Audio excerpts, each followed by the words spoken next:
தமிழக ஆந்திர எல்லைப் பகுதியில் பெய்த கனமழையால் கொட்டாற்றில் வெள்ளப்பெருக்கு ஏற்பட்டு கரை உடைந்த நிலையில் வேலூர் மாவட்டம் மோடிக்குப்பம் பகுதியில் உள்ள விளைநிலங்களுக்குள் வெள்ளம் புகுந்தது. 50 ஏக்கரில் பயிரிடப்பட்டிருந்த வேர்க்கடலை, கம்பு பயிர்கள் நீரில் மூழ்கிய நிலையில் உழவர்களுக்கு பெரும் இழப்பை அது ஏற்படுத்தியிருக்கிறது. அது தொடர்பான காட்சிகள்.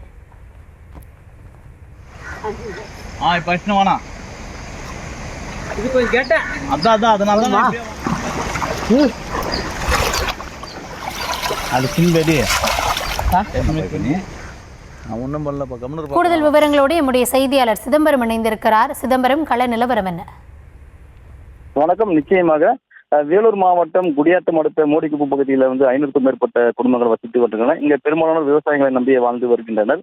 இந்த நிலையில் தமிழக ஆந்திரா எல்லைப் பகுதியில் நேற்று இரவு முதல் விடிய கொட்டி தீர்த்த கனமழை காரணமாக ஆந்திரா மாநிலத்திலிருந்து தமிழகத்தில் வரும் கொட்டாற்றில் வெள்ளப்பெருக்கு ஏற்பட்டு தனகொண்டப்பள்ளி, மோடிக்குப்பம், கீழ்கொள்ளப்பள்ளி, குடிமிப்பட்டி, மத்திட்டப்பள்ளி உள்ளிட்ட பகுதிகளில் 50க்கும் மேற்பட்ட ஏக்கரில் பயிரிடப்பட்டிருந்து அறுவடைக்கு தயாராக இருந்த வேர்க்கடலை மற்றும் கம்பு பயிர்கள் தண்ணீரில் மூழ்கி சேதமடைந்தது.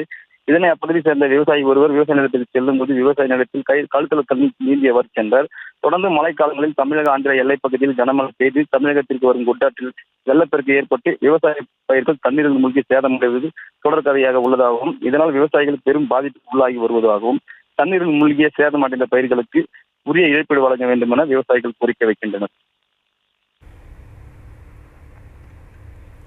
விவரங்களுக்கு நன்றி சிதம்பரம்.